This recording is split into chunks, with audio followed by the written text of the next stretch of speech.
Bonjour et bienvenue sur le podcast Les Sensibles, le podcast dédié à toutes les personnes qui se sentent de près ou de loin concernées par l'intimité des personnes hautement sensibles.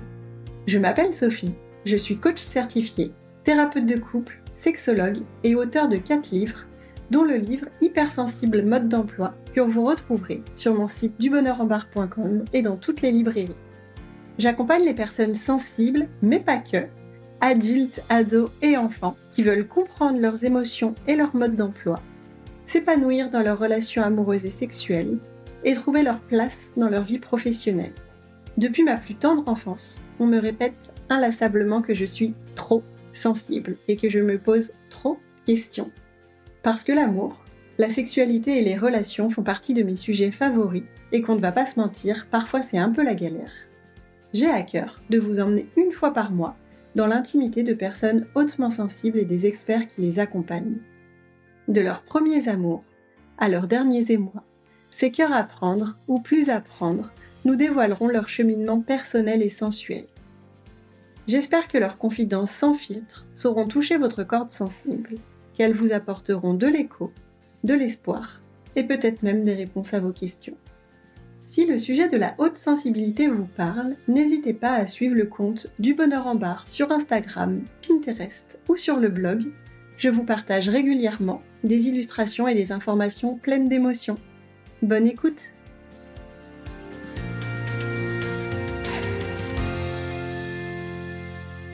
Bonjour à toutes et à tous, je suis très heureuse de vous retrouver sur cet épisode de podcast en compagnie de Jennifer Rétoré, qui est la grande créatrice du super compte Instagram Supersensibilité. Pour la petite histoire, moi je suis Jennifer depuis, je pense, ses débuts. Elle était dans ma liste des personnes à contacter pour le podcast, mais jamais trop osé. Et Jennifer l'a fait à la fin de l'été, donc trop contente de la recevoir. On va vous parler hypersensibilité, mais pas que. Donc je vais pas vous en dire plus pour justement lui laisser la parole et la laisser se présenter comme elle le souhaite. Bonjour Jennifer. Bonjour Sophie, merci pour cette présentation et je suis bien contente de t'avoir contactée pour passer dans ce podcast parce que je crois qu'on se suit depuis le début. Il me semble que, enfin non, il me semble pas, c'est sûr. Je t'avais envoyé un message les 2-3 premières semaines de la création de mon compte en disant que j'adorais ton compte et depuis on se suit et quand j'ai voulu, enfin quand j'ai regardé un peu les podcasts sur lesquels j'aimerais passer, j'ai vu le tien et je me suis dit j'aimerais trop le faire. Oui, je suis vraiment trop contente de te recevoir. Pour le peu de personnes qui te connaissent pas encore, parce que je pense que la plupart des personnes qui écoutent mon podcast doivent quand même suivre ton compte Instagram, mais est-ce que tu peux te présenter vraiment de la manière dont tu le souhaites? Du coup, moi, c'est Jennifer Rétoré, j'ai 30 ans et je suis, coach et créatrice, de contenu sous le pseudo, Supersensibilité depuis 3 ans. Ça fait, peu de temps parce qu'avant j'étais, juriste en droit du numérique après avoir fait, 7 années d'études de droit et je suis aussi, l'auteure du livre, Hypersensible du fardeau au cadeau qui a été publié le 17 octobre, donc très récemment. Un livre dans lequel je retrace, mon parcours et surtout, mon rapport aussi à l'hypersensibilité puisqu'avant c'était totalement, un fardeau que je portais sur mes épaules et maintenant, j'en ai fait un cadeau et donc j'explique un peu tout ce cheminement, mais aussi pas forcément que par rapport à l'hypersensibilité, mais par rapport à tout ce qui est la santé mentale. Et sinon, qu'est-ce que je pourrais dire, de moi? Je dirais que je suis une personne, bon, comme beaucoup de personnes hypersensibles, très passionnée par ce que je fais, enfin du genre à m'investir, corps et âme, dans des activités qui me tiennent à cœur. Je dirais que je suis aussi, authentique et déterminée par les choses qui me tiennent à cœur et donc aussi par ma mission de vie. C'est pourquoi j'ai créé Supersensibilité, c'est-à-dire de redonner une image, positive à la sensibilité. Eh ben, merci pour, cette description qui est parfaite. Ton parcours fait écho au mien, mais du coup, je vais pas forcément parler de moi, je vais plutôt venir te demander de comment tu passes de juriste à coach et créatrice de contenu? C'est vrai que c'est, 2 univers totalement différents. Comment j'y passe? Eh bien, en fait, j'y passe, c'est qu'entre-temps, il y a eu la découverte de mon hypersensibilité en 2020. En fait, ce qui s'est passé, c'est que j'ai fait, des études de droit, mais de base, j'aurais vraiment beaucoup, beaucoup aimé, devenir, psychologue. Sauf que, quand j'avais parlé de ce projet-là à la conseillère d'orientation, donc c'était, au niveau du bac, hein, quand je devais avoir 18 ans, j'avais même pas passé mon bac, je crois. J'avais fait un peu part, de mes volontés d'intégrer une université de psychologie et elle m'avait dit: «Mais non, ne fais pas ça, il y a pas de débouché, fais plutôt des études de droit». Donc je savais pas trop, de toute façon, je savais pas trop qui j'étais, je prenais pas forcément de décision pour moi, je me fiais beaucoup au regard des autres et forcément les études de droit, c'est bien vu, en fait, dans le regard des autres clairement, hein, parce que c'était des carrières d'avocat, magistrat et donc bon, bah, je me suis retrouvée un peu par hasard et j'ai fait ça.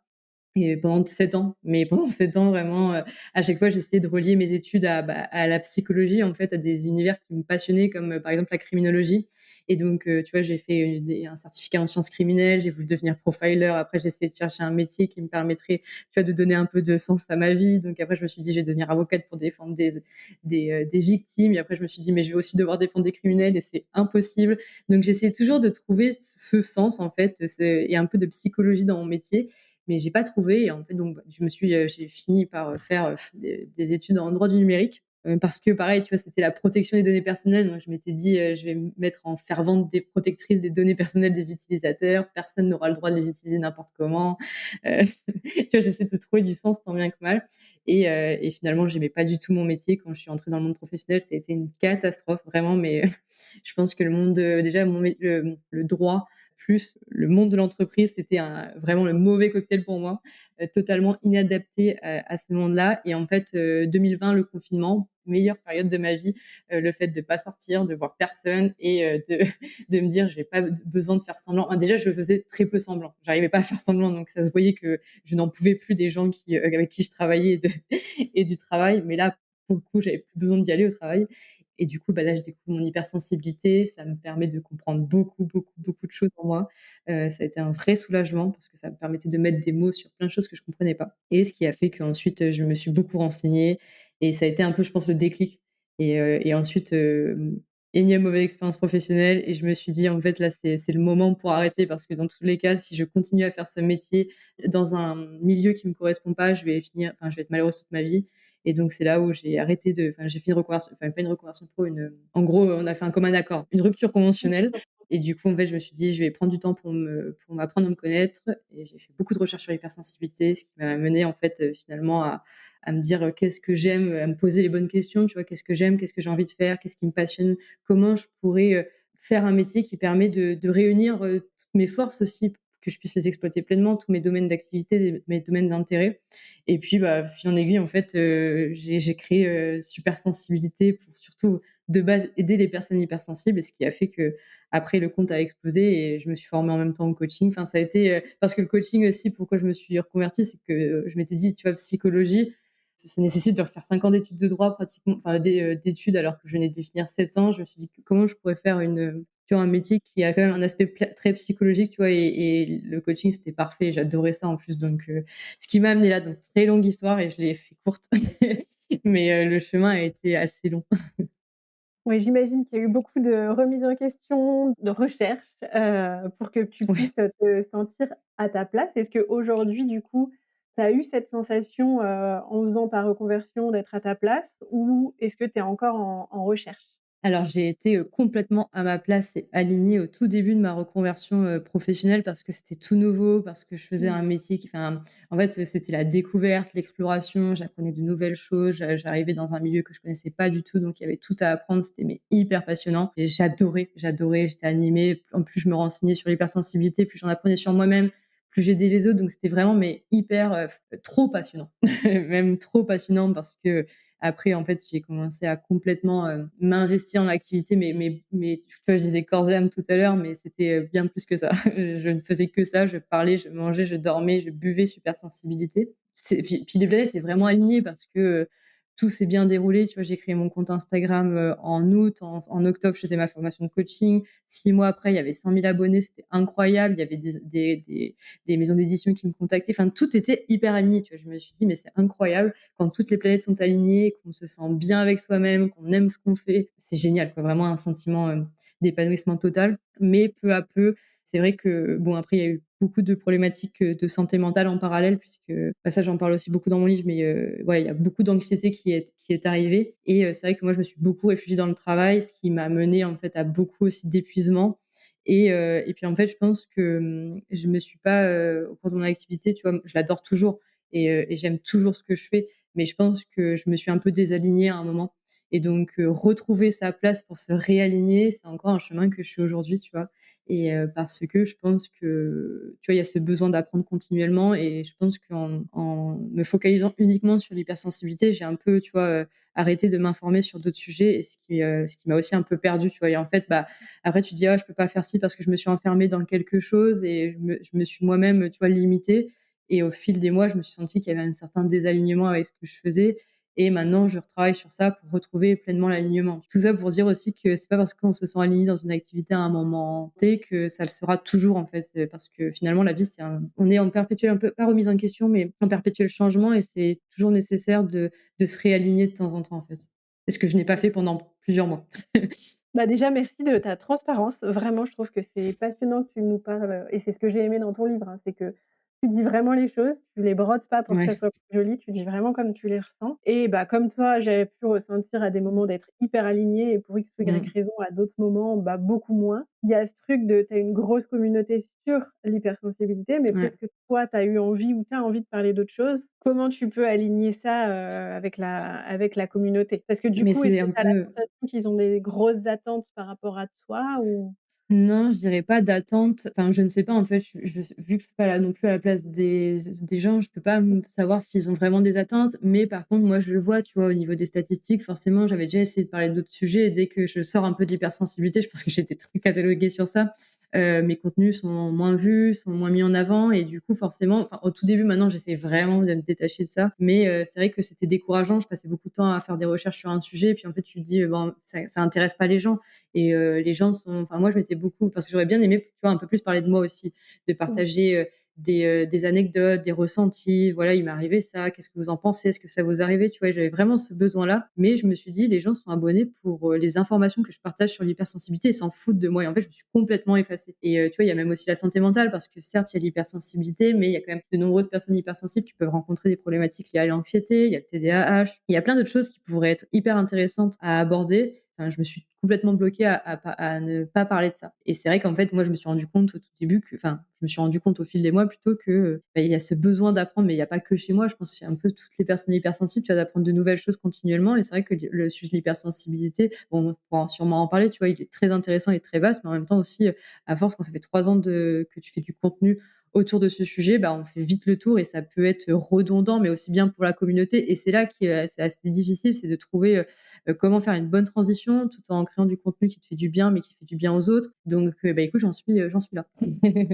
Faut en parler de la santé mentale, Mmh. on va aussi en parler de l'hypersensibilité, mais justement le lien entre les 2 me semble hyper important. Mmh. Toi, tu nous as dit que tu avais fait pas mal de recherches sur l'hypersensibilité. À quel Ouais. moment tu t'es vraiment dit que tu étais hypersensible? Eh bien, je me suis, dit vraiment que j'étais hypersensible quand je l'ai découvert finalement en 2020, enfin c'était je le raconte un peu cette histoire, dans le livre, mais c'est quand, je me posais encore, 10 000 questions à propos d'une situation, c'est-à-dire que on venait de renouer contact avec des anciennes copines du lycée et on avait fait une conversation, commune et forcément j'étais hyper contente, donc hyper enthousiaste et j'ai envoyé, 10 000 messages, enfin 10 000 messages, j'ai envoyé beaucoup de messages: «Trop contente de vous revoir, ça me fait trop plaisir» et tout et mes messages étaient vus et pas répondu, rien du tout et je me suis dit: «Mais j'en fais trop, est-ce qu'elles sont aussi contentes que moi?» Tu vois? Je me posais 150 000 questions et j'en faisais part à d'autres copines, tu vois? Et il y en a une qui me dit: «Mais tu devrais te renseigner sur l'hypersensibilité, un peu toutes les manifestations que tu manifestes tout le temps, tu vois? Ça y ressemble». Et c'est là que j'ai commencé à me renseigner et je suis tombée sur 1, 2, 3, 4 articles, des vidéos YouTube, des podcasts et je me suis dit: «Mais attends, mais on parle de moi quoi, c'est fou» et donc c'est comme ça après au fur et à mesure des informations lues où je me suis dit: «Mais tout me correspond vraiment». C'était, tout ce qui était écrit, me correspondait totalement et par contre après je me suis demandé comment le savoir vraiment, tu vois? Si je suis hypersensible, est-ce qu'il y a des tests? Est-ce qu'il y a pas de tests? Et donc là, ça a été plus compliqué parce que bon, faut le dire aussi, l'hypersensibilité, il y a pas de consensus, sur le sujet. On dit un peu tout et son contraire. Je sais pas toi ce que tu en penses. C'est vrai que tu en parles aussi beaucoup de l'hypersensibilité. C'est compliqué d'avoir les mêmes avis de spécialistes sur le sujet, tu trouves pas? Beh, si et on en avait parlé toutes les 2, hein. Il y a Mmh, pour moi, oui, il y a des tests, notamment ceux de l'Observatoire de la sensibilité ou ceux d'Hélène, Aron. Maintenant, c'est très difficile puisque c'est un mmh, test qui est basé sur le ressenti de la personne. C'est bien pas un sûr. test, comme les neuropsy le pratiquent avec, la VAIS-4 pour le côté haut potentiel. Moi, personnellement, dans mon activité, je pousse pas à les faire passer ces Mmh, tests. Je les propose si les personnes veulent, mais comme je dis toujours, ce qui m'intéresse, c'est plutôt de comprendre le mode d'emploi de votre sensibilité plutôt que complètement. de savoir vraiment si vous rentrez dans toutes les cases de Mmh, l'hypersensibilité. Mais moi, j'ai eu besoin complètement. peut-être à un moment de rentrer dans cette case pour mieux la Mmh. comprendre, pour mieux en sortir. C'est un peu ce cheminement-là qu'on a. Moi aussi, tu vois, je voulais totalement rentrer dans les cases de l'hypersensibilité. Enfin, j'en parle aussi beaucoup. Enfin, on avait déjà parlé et j'en parle dans le livre. Mais c'est vrai qu'à un instant, enfin, quand on découvre qu'on est hypersensible, on a besoin d'avoir cette validation puisqu'on l'a pas eu pendant des années parfois, qu'on a besoin que quelqu'un nous dise: «Oui, tu es bien ça, oui, ça correspond à ça et tout». Mais c'est vrai qu'au niveau des tests, je m'étais pris vachement la tête parce que, mais finalement, en fait, il y a un spécialiste qui dit: «C'est obligatoire les tests, passe les miens». Un autre qui dit: «Non, c'est pas obligatoire, tu sais, en s'évaluant soi-même à travers des caractéristiques qu'on lit». Il y en a d'autres qui vont dire, «C'est des diagnostics obligatoires». Enfin, on s'y perd complètement. Tout ça pour au final, qu'il y a des tests qui existent en ligne. Il y en a qui ont été validés scientifiquement il y a peu de temps, mais tu vois, à l'époque, quand je l'ai découvert, ils étaient même pas validés et finalement, moi, j'ai fait des tests un peu en ligne comme ça, tu vois, à titre informationnel, mais j'ai pas été plus loin et parce qu'à un moment, je me suis dit: «J'ai pas besoin de ça pour, savoir qui je suis finalement et oui, tout ça me correspond, je suis comme ça maintenant, il faut que j'apprenne à vivre avec». C'est un peu la démarche que j'ai eue, mais ça a été, ça m'a pris quelques semaines quand même. J'imagine, mais c'est ça que je trouve intéressant aussi dans ton témoignage, c'est qu'en fait, déjà, moi, je pense qu'on est obligé de rien, de la même manière Bien sûr. qu'on peut être HPI sans passer la VAIS 4 et ça, c'est important, je pense, de le rappeler et justement Mmh. aussi, toi, pour toi, ce serait quoi les signes qui permettent le mieux d'identifier sa propre hypersensibilité? Bah, les signes, ça va être, bah, déjà, il y a ces 2 caractéristiques émotionnelles et sensorielles qui sont quand même, toujours présentes, hein, chez les personnes hypersensibles. Donc avec, tu vois, ces sens, exacerbés, sens un peu en ébullition, le fait de ne pas supporter, le bruit, d'avoir du mal avec, certains goûts, certaines textures, d'avoir du mal à toucher certaines choses et encore une fois, tu vois, dit comme ça peut être, on peut se dire, «Oui, mais il y en a tout le monde a des problèmes avec, certains goûts, certaines choses», mais c'est vraiment très intense chez les personnes hypersensibles. Donc il y a ça, mais ce qui peut aussi retrouver chez, dans l'autisme. Donc tu vois, des fois, c'est un peu compliqué de faire la part des choses, mais en tout cas, dans l'hypersensibilité, il y a ça, plus le côté émotionnel avec ces émotions qui sont vécues très intensément. Il y a aussi beaucoup l'empathie qui est, un peu débordante. On absorbe un peu les émotions des autres. Pareil, il y en a qui Oui. vont dire, que tous les hypersensibles ne sont pas empathiques. Majoritairement, j'ai l'impression quand même qu'il y a cette hyper empathie, cette hyper émotivité, cette hyperesthésie également et il y a aussi ce cerveau en ébullition où on va penser, très vite, mais à ne pas confondre non plus avec l'anxiété parce que ça peut, des fois ça peut être un peu limite donc mais c'est quand même, ce cerveau qui va vite en fait, qui pense beaucoup, qui réfléchit beaucoup, qui analyse beaucoup. Donc en tout cas, je trouve que les principales caractéristiques de l'hypersensibilité sont celles-ci mais de ces caractéristiques vont en découler d'autres finalement. Mais en tout cas, je trouve que c'est les principales. Tu en penses quoi toi? Je suis entièrement d'accord avec toi et je trouve Parce que que c'est c'est celle de ton livre aussi. vraiment, j'aime bien comme tu le synthétises et j'ai trouvé que rentrer par le biais de l'hypersensibilité, c'était une manière de commencer à me connaître, Oui. comme une Mmh. on va dire, une porte d'entrée vers, une découverte de moi-même. Mais du coup, ça n'a pas non plus tout expliqué. Sur le coup, j'ai eu l'impression que ça expliquait enfin tout. Mmh. Bon, oui, mais par la suite, non. Je me suis rendu compte qu'il y avait plein d'autres choses et justement, tu parles de santé mentale et d'anxiété. Toi, à quel moment tu te dis: «Bah, en fait, oui, mais ça, c'est de l'hypersensibilité, ça, c'est peut-être de l'ordre de l'anxiété». Comment tu t'y retrouves au milieu de tout ça? C'est un vrai sujet et je suis contente qu'on puisse en parler parce que je pense que c'est hyper important, d'aborder ce côté-là et moi aussi l'hypersensibilité, ça a été ma porte d'entrée vers, une meilleure connaissance de moi-même. Enfin, ça a été totalement la première marche que j'ai montée pour apprendre à me connaître et c'est vrai qu'au début, j'avais l'impression que l'hypersensibilité, expliquait tout, justifiait tout, était la raison ou la cause de toutes mes souffrances, de tous mes problèmes. Enfin, j'avais trouvé un mot qui me permettait de tout comprendre, donc je trouvais ça génial. Et donc c'est vrai qu'en plus, je lisais des livres très généralistes sur le sujet qui me faisaient penser que j'avais raison.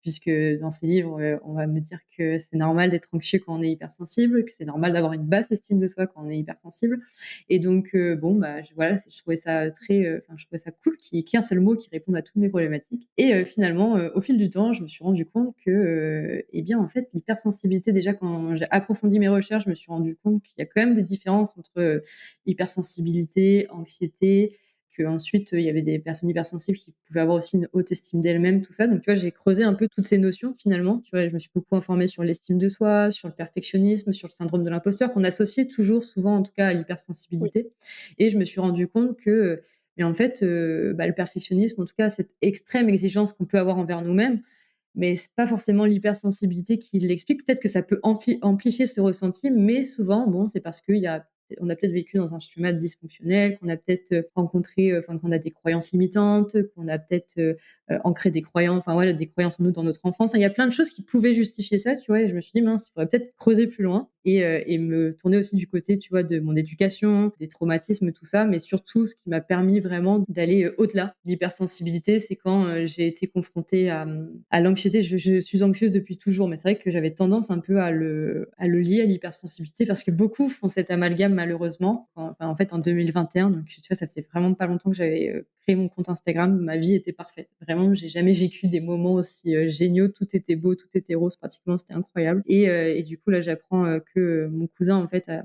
un cancer, de 16 ans et moi, c'était toujours des peurs, très j'avais toujours eu peur de la maladie et de la mort. Depuis que je suis toute petite, vraiment, mais je pense que depuis que je suis née, j'ai peur de ça et donc j'avais un peu enfoui en moi ces angoisses et là, ça m'a mais explosé à la tête. Mais en fait, j'ai commencé enfin, mon trouble anxieux que j'avais et que je ne savais pas, s'est complètement, aggravé. Après, j'ai commencé à faire des crises d'angoisse, des crises de panique et puis pour enfouir toutes ces pensées, négatives et ces peurs, je me suis réfugiée dans le travail et sauf que bon, voilà, ça a duré 1 an et au bout d'1 an, bah, mon corps, il m'a dit: «Merde». J'ai fait une décompensation psychique, en fait et donc là, ça a été le commencement de la descente aux enfers et donc là, c'est là que je me suis rendu compte, que déjà d'une, c'est pas parce que, tu vois, genre, j'avais appris à me connaître, tu vois, j'avais compris ma sensibilité, j'en avais fait une force, c'était super, je m'étais reconvertie professionnellement, je faisais un métier qui me plaisait, j'ai un copain avec qui tout se passe bien. Vraiment, ma vie avait l'air mais parfaite sur un papier et je pensais qu'elle le serait tout le temps et là, je me suis dit: «OK, donc là, déjà, si tu en es là, c'est qu'il y avait d'autres choses à régler et que tu n'avais pas réglé, avant, parce que c'est pas en mettant, sous le tapis tes angoisses et ton anxiété que que les choses vont s'arranger» et donc bah, en fait, cette, mauvaise période a fait ressortir plein de choses sur lesquelles je n'avais pas travaillé ou en tout cas de façon superficielle et c'est là que je me suis rendu compte que OK, j'ai appris à comprendre mon hypersensibilité, à en faire une force et je vis beaucoup mieux avec, mais il y a encore du travail à faire sur moi et ce travail-là, je l'ai recommencé enfin, je l'ai refait du coup avec l'anxiété, tu vois? Mais aujourd'hui, maintenant que j'ai fini ma thérapie, bah, il y a tout ce qui est schéma dysfonctionnel parce que, bah, il y a encore ce perfectionnisme qui me pourrit la vie. Il y a encore, ces pensées en fait, négatives que j'ai, tu vois? Cette basse estime de soi qui continue à être là alors qu'elle avait tu vois, au début quand tout se passait bien, mon estime de soi, elle était hyper haute. Elle s'est effondrée, mais parce qu'elle était pas stable en fait, tu vois? J'avais l'impression que j'avais créé une maison, mais avec des fondations qui étaient vraiment, en piteux état, quoi et il a suffi d'un coup de vent pour que tout se balaye et maintenant je reconstruis une fondation solide, tu vois? Mais ce côté, mais tu vois, il y a 2 ans en arrière, avant de connaître cette phase-là, je pensais pas que, tu vois, il y avait ce trouble anxieux généralisé, et du coup, ça a été important de mettre des mots aussi, tu vois, un peu comme l'anxiété, des mots sur ça et surtout de trouver des solutions adaptées pour, aller mieux. Parce que c'est possible d'aller mieux, même quand on a l'impression que notre vie est un enfer et c'est surtout, important de le dire pour ne pas qu'on puisse, tu vois, dire: «OK, bah, je suis hypersensible, du coup, je ne peux pas régler cette problématique puisque de toute façon, les hypersensibles sont anxieux et c'est comme ça», tu vois? Je trouve que ça donne trop ça donne trop ce côté fataliste qui ne l'est pas parce que finalement, il y a toujours des solutions à peu près à tout, entre guillemets, quand on trouve les bonnes. Des solutions, il y en a plein. Moi, j'ai envie de savoir lesquelles marchent pour toi. Oui, parce que, c'est pas parce qu'une solution marche pour moi qu'elle fonctionne pour tout le monde. Ça, C'est c'est ça. aussi hyper important de le préciser. Donc ce qui fonctionne pour moi ne va pas forcément fonctionner, pour, toutes les personnes. Néanmoins, j'en ai testé beaucoup. Bah, pour l'anxiété, j'avais été voir beaucoup de psychologues, mais tu vois, psychologues qui proposaient pas forcément de thérapie. Je pense que j'en ai vu durant l'année 2023 en tout cas, où ça a été très, très, très, très, très, très compliqué. J'ai dû en voir 5, 6 des différents.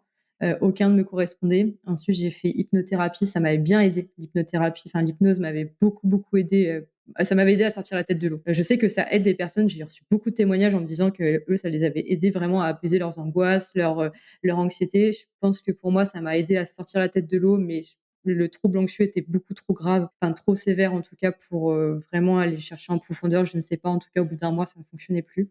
J'ai fait de la kinésiologie. Kinésiologie, je trouve que c'est très, c'est en fait, pour ceux qui ne connaissent pas la kinésiologie, ça va être, un peu compliqué à expliquer, mais c'est une pratique en fait par rapport au corps. Donc il y a un muscle au niveau du poignet, bon j'y connais trop rien, mais ça permet que le corps parle à notre place entre guillemets, ça c'est assez impressionnant comme pratique. Néanmoins, bah, pareil, en fait, ça a pas marché et la seule chose qui a vraiment fonctionné pour moi, c'est la thérapie cognitive et comportementale. Donc c'est une thérapie, validée scientifiquement, tu vois, qui repose sur beaucoup de recherches scientifiques et tout et qui va permettre en fait, donc à la tu vois, ma thérapie, ça a mis, plus d'1 an avant que je genre, tu vois, que je sois soignée. Et au début, c'était vraiment compliqué, mais en fait, elle va te permettre au tout début, il y a un apprentissage de notre anxiété. Puisque en fait, le problème avec l'anxiété, quand en tout cas on en souffre beaucoup, c'est qu'on a tendance à penser que nos pensées sont la réalité et donc on n'arrive plus à savoir, ce qui est vrai de ce qui est faux, tu vois? Moi, je pensais que j'avais un cancer, j'étais persuadée que j'en avais un et que j'allais mourir et donc il a fallu que je comprenne comment mon anxiété se manifestait, comment en fait, quels étaient, tu vois, les déclencheurs de mon anxiété, comment une fois que l'anxiété elle est déclenchée, elle se manifeste, tous les comportements de sécurisation, c'était hâte. Quand j'ai découvert ça, je trouvais ça mais je me suis dit: «Mais waouh!» En fait, tout ce qu'on est capable de mettre en place pour, essayer de se rassurer alors qu'en fait l'histoire c'est que plus on se rassure, moins on se rassure et plus l'anxiété va croître et en fait au fur et à mesure, c'est de désapprendre ce qu'on a appris avec l'anxiété et donc de recréer en fait ce qu'elle m'avait expliqué ma psy, c'est qu'avec le trouble anxieux, en fait, il te crée une sorte d'autoroute où dès qu'il va y avoir une pensée, tu vois, par exemple, je sais pas, moi, je voyais un article du cancer, voilà, ça me déclenchait des crises d'angoisse parce que j'étais persuadée que j'allais en avoir un. Et là, en fait, bah, c'est de créer une autre autoroute à côté et de désapprendre pour pas que, tu vois, ça se déclenche. Donc, c'est assez long comme thérapie. Elle est, je la trouve superbe parce qu'en fait, elle te met aussi en action. C'est-à-dire que c'est toi qui es maître de ta thérapie. À chaque séance, tu vois, j'avais du travail à faire sur moi, donc enlever des comportements de sécurisation, ça allait être, de faire des analyses fonctionnelles, tu vois, par rapport à ce que je ressens, à l'anxiété, à qu'est-ce que j'ai mis en place après avoir cette pensée anxieuse et donc pour moi, en tout cas, ça a hyper bien fonctionné, mais aussi et surtout, je tiens à le préciser, c'est parce que j'ai trouvé la bonne personne.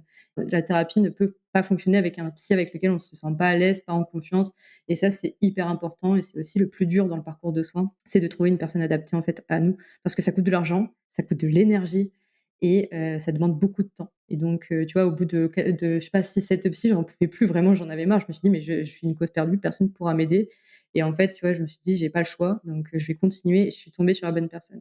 Mais c'est pas donné à tout le monde parce que ça coûte cher, en fait et c'est pas remboursé si tu trouves pas tu vois, un psychologue, remboursé par la sécu, il y en a peu en plus. Donc en tout cas, voilà ce qui moi m'a beaucoup aidée. C'est marrant, j'en arrive à la même, conclusion que toi sur, les TCC où je trouve que c'est, Ouais. une manière d'accompagner qui, est tellement à la fois concrète, mais on va aussi dans la compréhension de pourquoi ce schéma il a Mmh. pu se créer et comment on fait pour s'en sortir, mais vraiment étape par étape.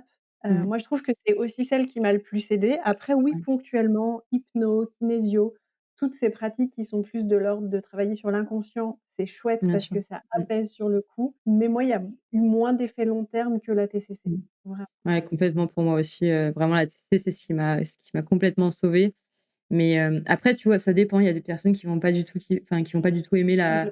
la thérapie et maintenant, je me pose la question, c'est est-ce que c'est que le thérapeute, c'est parce qu'il est compétent ou parce que je pense que comme dans tout métier, il y a des compétents, des moins compétents. Non, j'ai envie de retirer ce que j'ai dit parce que tu vois, il y a aussi ma psy qui m'avait dit, ça par exemple, je crois que c'était, j'ai pas envie de dire des chiffres, n'importe comment, mais c'était 78 ou 80 de réussite dans la TCC pour le trouble anxieux. Mais il y a quand même, tu vois, ces quelques pourcentages qui peuvent, où ça peut, avoir, plus de, difficultés à travailler dessus, mais peut-être Mmh. parce que le trouble est encore plus grave, je sais pas. Mais je pense que ouais, en effet, la TCC, c'est une des thérapies les plus en tout cas, c'est la thérapie la plus adaptée sur tout ce qui est trouble anxieux, tu vois? Et ça, c'est important d'en parler puisque, bah, tu vois, c'était l'année dernière, donc ça fait pas longtemps. J'ai beaucoup de connaissances sur le sujet et j'en avais aucune connaissance qu'elle existait. Donc c'est qu'en fait, on n'en parle pas assez. Si tu t'informes pas toi-même, si tu vas pas chercher les informations, personne te le dit, tu vois? J'avais été voir mon médecin traitant que j'adore, à aucun moment, il m'avait dit: «Fais une TCC». Alors que maintenant, je me dis: «Mais en fait, c'est au moins de proposer cette thérapie, pour moi, c'est indispensable quand il y a ce trouble anxieux qui pose problème», tu vois? Et Et là, finalement, pas tant. est-ce qu'elle avait repéré que toi, tu souffrais d'un trouble anxieux? Ouais, ouais, ouais. Ah bah, Ouais, oui, ouais, franchement, j'étais dans un état déplorable donc oui, oui, si, si, elle avait fait un peu les tests rapidement, pour, tu sais, les tests, chez le médecin pour voir si je souffrais d'un trouble anxieux et c'était véridique mais après, tu vois, je crois, qu'elle m'avait donné des anxiolytiques, c'est tout mmh. et je les ai pas pris parce que j'avais trop peur de la dépendance mais non, tu vois, genre, en gros, bon, bah, tu as un trouble anxieux, prends ces cachets, ça ira mieux. Non, ça peut aider complètement, ça peut aider, hein. Ça ne soigne pas le fond du problème. Ouais, ça peut aider ponctuellement sur le coup, mais effectivement, moi, on m'a toujours dit, c'est pas que les anxios, si c'est anxio plus thérapie. Parce que Ouais, et antidépresseurs aussi. et antidépresseurs. Bien sûr, c'est hyper indispensable la thérapie à côté. Après, j'ai pas envie de je suis pas médecin, je suis pas psychiatre, j'en Mmh. sais rien, tu vois? Mais en tout cas, de ce que j'ai compris par rapport à tout ce qu'on en a discuté avec ma psy, c'était ouais, si tu prends des antidépresseurs, la thérapie à côté est primordiale, en fait, tu vois? Pour que ça a vraiment des effets sur du long terme. Justement, pour une personne qui s'interrogerait sur sa santé mentale, qui est hypersensible, toi, ce serait quoi les premières étapes ou les premières clés pour arriver à comprendre soi-même?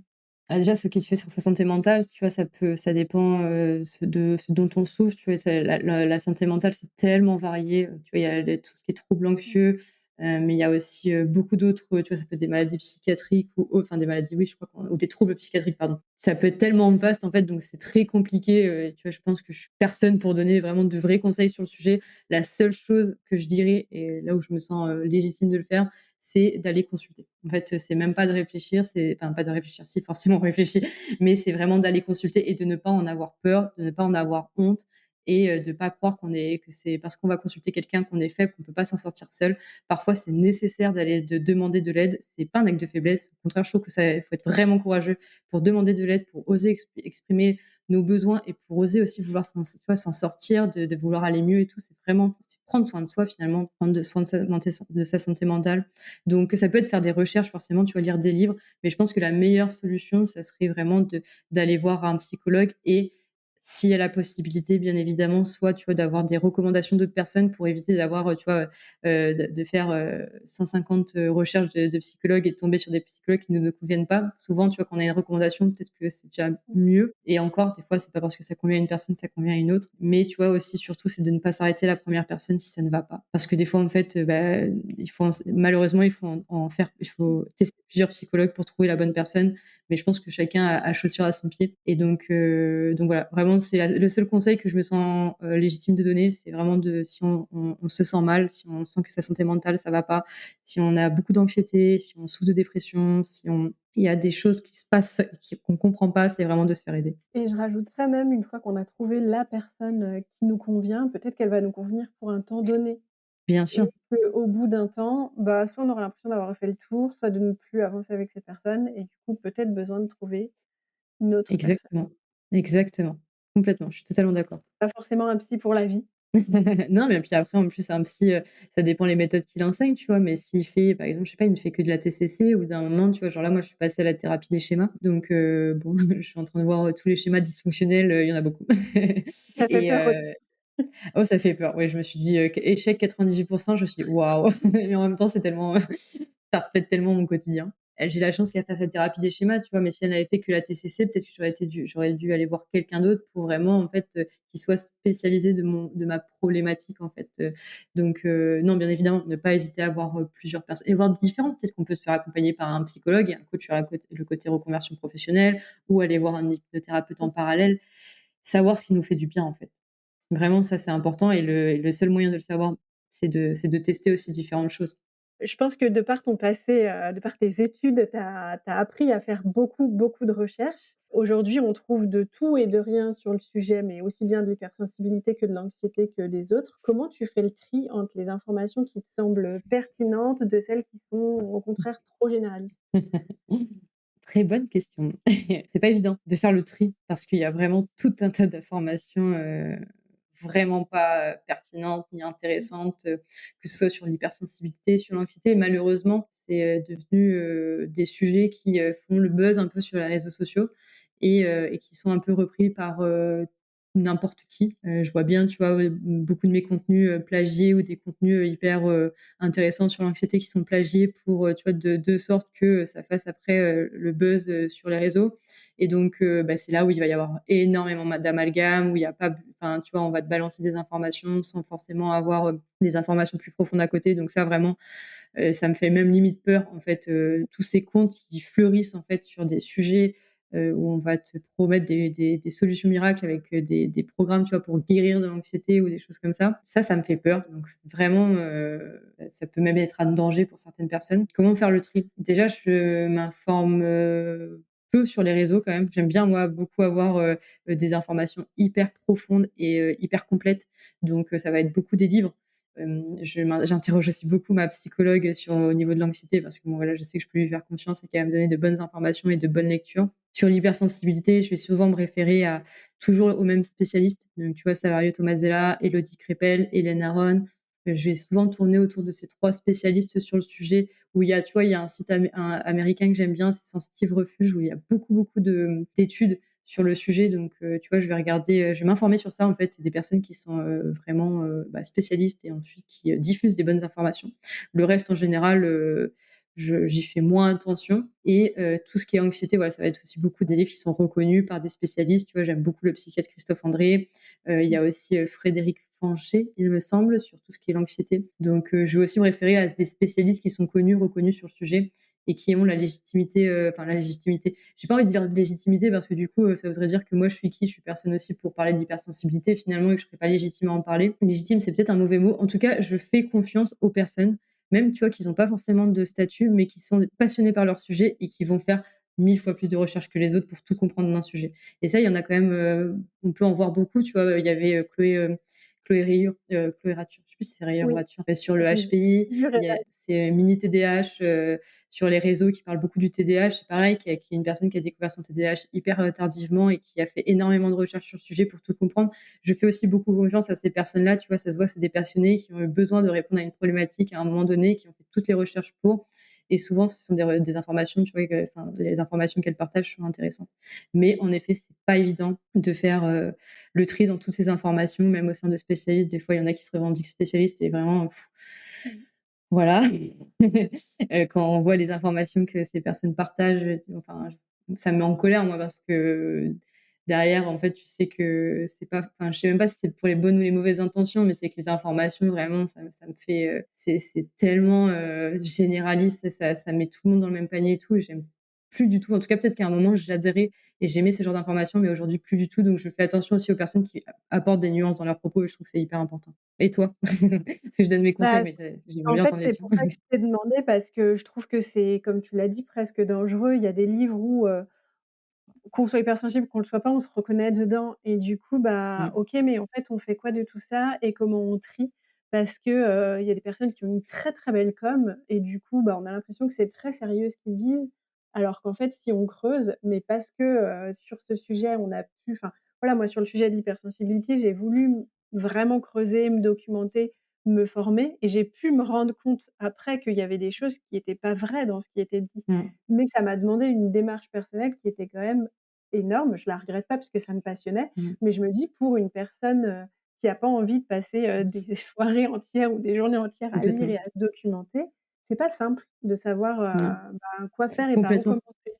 Donc Et merci surtout, pour les en retours. plus, il y a avec plaisir et merci pour les tiens, mais en plus, surtout qu'il y a c'est des livres aussi qui sont très connus sur le sujet, qui vont faire cet amalgame de plein de choses et qui ensuite vont être repris par des spécialistes qui vont se former à ces notions hyper, généralistes et tu vois, c'est ça il y a encore pas longtemps, j'ai assisté à une conférence autour de l'hypersensibilité et tout et tu vois, les notions étaient très, très généralistes, tu vois? Et j'ai écouté ça et je me suis dit: «Merde, putain, c'est des psychologues qui parle de ça. Après, tu vois, et encore, moi, j'ai pas de titre de psychologie et tout, donc on pourrait croire aussi que je fais partie, tu vois, des personnes qui informent mal ou autre, ou qui, mais vraiment, tu vois, ce fait de manquer de recul, ou en tout cas de tout mélanger, mais je trouve ça vraiment, très dommage. Tu vois, par exemple, dire, tous les hypersensibles sont, addicts à quelque chose, ça vient me réveiller, tu vois? Parce que peut-être, il y en a beaucoup qui vont être addicts pour X ou Y raison, mais pas tous les hypersensibles, tu vois? C'est ça, que c'est ce manque de nuance qui me gêne et donc en fait, ce que moi je conseille aussi dans mon livre, par exemple, c'est de peu importe les informations, que ce soit les miennes ou peu importe toutes les informations, quelles qu'elles soient, hypersensibilité, santé mentale, actualité, peu importe, c'est toujours prendre du recul sur ce qu'on lit et de chercher à, tu vois, à contrebalancer ces informations par quelqu'un d'autre qui n'a peut-être pas le même avis que nous, tu vois, pour permettre d'avoir une vue d'ensemble sur, enfin pas une vue d'ensemble, mais pour avoir, un avis éclairé finalement. Parce que si on fait confiance qu'à une seule personne, on se coupe d'une autre partie de l'information, qui peut être aussi intéressante, tu C'est que tu vas vraiment vérifier différentes sources vois? pour Ouais. que tu puisses te faire ta propre idée. Oui. Et tu nous as cité plein de ressources, pépites. Bon, moi, j'ai envie d'en citer, une dernière qui est quand même ton livre, qui pour moi est vraiment dans les ressources pépites. Enfin, à la base, c'était ton compte, maintenant c'est ton compte plus ton livre. Est-ce que tu veux nous le présenter un peu plus en détail? Parce que je pense vraiment c'est une très belle ressource pour, de nombreuses personnes, le fait qu'on puisse, à la fois voir ton témoignage, ta vie, mais Mmh. aussi travailler sur, nous-mêmes et notre propre sensibilité. Eh bien, merci beaucoup. Je suis contente de faire partie de ces ressources. Oui, bah, bien sûr, avec plaisir pour parler de mon livre. En fait, je voulais pas écrire un énième livre sur le sujet de l'hypersensibilité. Je trouve qu'il y a déjà beaucoup de livres sur le sujet. Voilà, je me suis dit: «Qu'est-ce que je vais dire de plus que ce que les autres disent déjà de bien?» Donc j'avais pas envie de réécrire un livre pour écrire un livre. J'avais vraiment envie d'écrire un livre enfin, en fait, je voulais écrire le livre que j'aurais vraiment, vraiment, vraiment aimé lire quand j'ai découvert mon hypersensibilité et ce dont j'avais besoin à l'époque, c'était de lire un témoignage, surtout, tu vois? Mmh. Parce que j'avais trop besoin d'entendre des personnes qui vivaient la même chose que moi, qui rencontraient les mêmes problématiques que moi, qui se posaient les mêmes questions que moi et ça m'avait manqué parce qu'il y avait que des podcasts, mais pas de livres témoignages, tu vois? Vraiment, il y avait pas de livre témoignage sur ce sujet et donc je me suis dit: «OK, j'ai quand même un parcours assez atypique, je pars vraiment de rien, j'ai vécu des épreuves, très assez compliquées». Tu vois, j'ai eu ce parcours de reconversion professionnelle, d'arriver à en faire une force, d'avoir, fait un peu tu vois, la story, on pourrait croire que c'est un succès, tu vois, ma vie quand tu vois super sensibilité et tout, mais finalement non, tu vois? J'avais aussi beaucoup envie de montrer que voilà, en fait, l'hypersensibilité, c'est une étape et de montrer comment s'en sortir, de donner des solutions. Bref, j'avais vraiment envie d'écrire un livre hyper authentique et donc c'est pour ça que j'ai partagé mon témoignage pour que en fait, je voulais que les gens, à travers mon témoignage, puissent, lire leur propre histoire et cheminer à travers moi tout au long du livre et en plus, je me suis dit: «Bon, j'ai vraiment envie qu'il soit hyper complet», tu vois? Et super sensibilité, quand je l'ai créé, je me suis dit: «C'est pour partager mon témoignage, mais pour aussi, partager des informations, sérieuses et positives sur l'hypersensibilité et donner des conseils» et je me suis dit: «Bah, écoute, je vais faire la même chose dans mon livre». Donc il y a une partie témoignage, une partie des informations pour comprendre le témoignage et une partie conseil partie conseil et exercice pour, et bien, en fait, donner des clés aux personnes pour apprendre à comprendre leur sensibilité, à mieux vivre avec leurs émotions, à poser des limites, à comprendre leurs besoins et il y a aussi une partie, santé mentale puisque je raconte que même si j'en ai fait une force, ça a été qu'une étape sur mon chemin et qu'après j'ai dû me relever d'épreuves plus compliquées et je parle aussi de ce côté, anxiété qui est hyper importante et avec à cœur ouvert, ça a été pas évident de poser, tout ça sur un livre, mais je vois que ça aide beaucoup de gens et j'en suis ravie. Je pense qu'en effet, ça peut en tout cas, je le souhaite et je l'ai écrit pour ça, aider de nombreuses personnes hypersensibles et leur entourage aussi à mieux comprendre, ce que ça signifie finalement être hypersensible. À cœur ouvert, c'est vraiment le mot. Ouais, Vraiment, quand je l'ai lu, je me suis dit: «Oh, mais c'est incroyable» parce qu'on rentre vraiment dans, bah, dans ton intimité, dans tes ouais, questionnements profonds, dans des choses qui sont pas forcément faciles d'étaler, au grand jour. non. Comment tu t'es sentie et en l'écrivant et à la sortie? Moi, personnellement, je me serais sentie toute nue. Ah mais je me suis sentie, à poil. Oui et non. D'un côté, oui, je me suis sentie un peu nue parce que forcément, tu vois, j'expose ma vie et puis, tu vois, je savais que mon entourage allait le lire, donc ça, c'était limite plus dur que de savoir que mon entourage allait le lire et d'ailleurs, ma mère, au début, l'a pas forcément hyper bien pris. Je me suis sentie hyper, hyper mal. Bon, après, on en a discuté et tout et c'est OK, tu vois? Mais, elle a beaucoup pleuré quand je l'ai lu et ça lui a fait remonter beaucoup de choses en elle. C'est sûr qu'en fait, sur le moment et encore, je devais parler de choses plus compliquées de base, mais mon éditrice m'a dit: «Bon, fais attention quand même de pas trop en dire, faut aussi que tu puisses te préserver». Donc, j'ai pas pu raconter toutes les choses, mais j'ai voulu raconter au moins le principal et c'est sûr que sur le moment, ça m'a fait beaucoup de bien parce que forc la le l'écriture est le meilleur outil pour moi qui m'aide le mieux et donc, tu vois, de revenir sur la période de la descente aux enfers et tout, ça m'a fait beaucoup de bien. De réécrire, de voir mon histoire, ça m'a fait beaucoup pleurer et j'ai beaucoup, douté sur la dernière partie où là, je me suis dit: «Mince, mais en fait, est-ce que les gens vont moins me prendre au sérieux? Est-ce que c'est j'en ai pas trop dit? Est-ce que je vais pas faire peur aux gens? Qu'est-ce que les gens vont penser?» Enfin, je me suis énormément questionnée et après je me suis dit: «De toute façon, c'est la réalité. Je peux pas mentir sur quelque chose qui est ma réalité et qui est celle de nombreuses autres personnes. En fait, tu vois, je trouve qu'il y a beaucoup de comptes sur la santé mentale, qui sont très bien, qui informent beaucoup, mais je trouve que ça manque aussi de témoignages. Oui, OK, c'est bien de savoir ce que c'est l'anxiété, mais j'aimerais bien savoir comment toi tu la vis, comment tu la ressens, qu'est-ce qui se passe dans ta tête, comment ça se passe, qu'est-ce que tu fais, comment tu doutes, enfin, tu vois, toutes ces questions pour me sentir moins seule, en fait. Et donc, je me suis dit: «Bah, je préfère me mettre à nu, mais peut-être aider des personnes à comprendre ce qui se passe dans leur tête et à se sentir moins seules et que ça leur fasse du bien» et à la sortie, bah, les premiers retours, j'avais eu peur, tu vois? J'avais peur que les gens me disent que j'en fais que je sais pas, je savais même pas trop ce qu'on aurait pu dire du livre, mais forcément, j'avais peur et après j'ai reçu les premiers retours, ça m'a apaisée. Bah, bravo et merci pour ton courage et ta transparence et moi, ce que je remarque, c'est que finalement, les gens le lisent pas en te regardant toi, mais le lisent en se regardant eux et en se comprenant Complètement, et en s'acceptant eux-mêmes. Ce qui est très complètement. beau, mais ce qui demande un courage, énorme. Bah, c'est ce qu'ils disent aussi, c'est que ça fait beaucoup miroir, en fait. Ils ont l'impression de se reconnaître complètement à travers mes mots et c'est tout ce que je souhaitais, c'est de pouvoir, se comprendre, enfin, de lire leur histoire et d'écrire la leur à travers la mienne et donc et ça fait se permettre de se sentir compris, moins seul et c'est des sentiments dont j'avais tellement, tellement, tellement besoin il y a quelques années que je suis trop contente que je puisse les faire ressentir à d'autres personnes. Est-ce que tu aurais, un conseil ou des petits rituels que toi tu fais et qui font que tu te sens bien, que c'est adapté à ta sensibilité, ton anxiété et cetera? J'ai pas de rituel de Bien-être? morning routine là, je sais plus trop quoi. Merci de déculpabiliser. Ouais, ça, j'ai pas. Non, moi, ce qui me fait beaucoup de bien, c'est, l'écriture. J'écris beaucoup quand je ressens des émotions. En plus, là, tu vois, avec ma thérapie, je suis obligée d'écrire, tout le temps quand je ressens des émotions désagréables, savoir ce que je pense et tout, avec les colonnes de Beck, comme outil, c'est génial, donc ça m'aide beaucoup. Le sport, j'en fais régulièrement dans la semaine, ça me fait du bien de prendre soin de moi et là, j'essaye aussi de prendre plus de temps pour moi, tu vois, de façon générale, de me faire des je sais pas, bon là, il fait pas beau, tu vois, mais j'aimerais bien mettre plus en place de balades, tu vois, dans la nature, de marcher un peu et ce que je fais aussi beaucoup et que j'adore, moi, c'est écouter des podcasts. Alors vraiment, c'est ma passion, donc ça me fait du bien, tu vois, genre je sais pas, le midi quand je suis à manger, j'écoute un podcast, vraiment ça me fait me vider la tête, donc ça, j'aime beaucoup et le dessin. Je me mets un peu à dessiner en ce moment, c'est pareil, un exutoire, je pense pas pendant ce temps-là. Je réfléchis pas, c'est en mode off là-haut, ça fait du bien. Mais encore une fois, tu vois, ce qui me convient à moi, ça va pas forcément convenir à d'autres personnes. Donc, là encore, le meilleur conseil que je peux donner, c'est, de tester des choses et de voir, ce qui le convient le mieux et ce qu'on aime. Parce que moi, j'aime les podcasts, mais peut-être que quelqu'un déteste ça.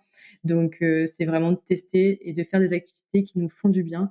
Pas forcément de les faire 5 heures dans la journée, mais déjà les faire une demi-heure, une heure, en tout cas aussi apprendre à s'écouter, quand on a besoin de repos, on se repose, quand on a besoin de faire silence, on fait ça et de ça, ça peut être important aussi d'apprendre à s'écouter. Donc c'est ce que j'essaie aussi de faire. Enfin, c'est ce que je fais, j'essaye de faire. Hyper dur de s'écouter sans Très, très, culpabiliser, très dur. en se disant: «Bah, j'ai le droit d'aimer ça, d'avoir envie de faire ça» et ouais, ça c'est un Très, job, très dur. à temps plein, je te jure. À temps complet, clairement et on n'est pas payé pour le faire. En plus et on nous l'apprend même pas. C'est clair. Eh ben, merci vraiment pour, tes précieux conseils, tes super ressources, pour le livre que tu as écrit et puis pour le compte, Super Sensibilité qui depuis, quand même déjà plusieurs années nous transmet plein de contenus passionnants. J'ai hâte d'avoir la suite de tes aventures, mais l'avenir nous le dira. Est-ce que tu as envie de terminer avec un mot de la fin ou pas spécialement? Bah, le mot de la fin, ça sera de te remercier. Merci pour ce podcast, pour ta bienveillance. Je suis trop contente de l'avoir fait avec toi et encore merci pour tout. Eh ben, écoute, le plaisir est partagé. Merci de m'avoir envoyé un mail cet été pour me dire: «Je veux faire le podcast». Avec plaisir. Merci beaucoup, à bientôt. Merci, à bientôt.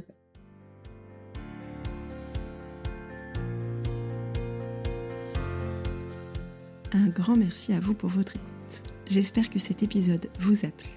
Si c'est le cas, n'hésitez pas à le partager autour de vous et à le faire savoir en laissant un commentaire ou 5 étoiles dans votre appli de podcast préféré. Pour recevoir une dose de bonheur en barre chaque semaine, inscrivez-vous à ma newsletter sur mon site dubonheurenbarre.com. Et si vous voulez me soutenir et m'encourager, rendez-vous sur ma page Tipeee. Pas de panique, si vous êtes en voiture, en cuisine ou que vous n'avez pas de quoi noter. Vous retrouverez tous les liens dans la description de ce podcast. Et si vous aussi, vous voulez partager votre témoignage sensible, envoyez-moi un mail à sophie@dubonheurenbarre.com en me racontant un bout de votre histoire que j'ai déjà hâte de découvrir. Pour clore cet épisode, je vous souhaite plein de jolies choses. Prenez soin de vous.